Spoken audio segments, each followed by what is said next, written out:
વડોદરામાં સમરસ હોસ્ટેલમાં જમવામાં વિદ્યાર્થીઓના નીકળ્યા કીડા।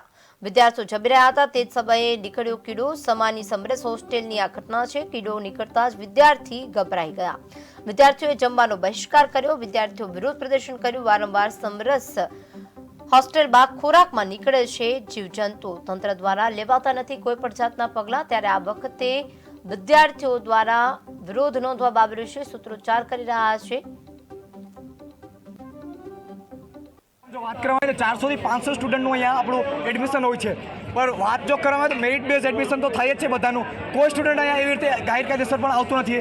તો વાત કરવામાં આવે તો જમવાની બાબતનું આજે જે જીવડું નીકળ્યું છે ને એ પહેલી વાર નથી। આની પહેલાં પણ છોકરાઓ હરેક વખતે કંઈક ને કંઈક પ્રોબ્લેમનો સામનો કરે છે। પાણીવાળું ખાવાનું આપે છે, ક્વોલિટીનું નથી હાઇજેનિક ખાવાનું।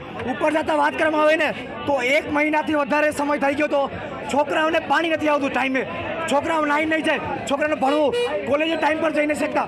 તો જો સૌથી આપણી બેઝિક નીડ વાત કરવામાં આવે પ્રાથમિક જરૂરિયાત, તો પાણી આપણી પ્રાથમિક જરૂરિયાત છે ને જમવાનું, તો એ પણ છોકરાને સરખી રીતે મળતું નથી। તો આ જ અમારી જે બે મેન સમસ્યા છે।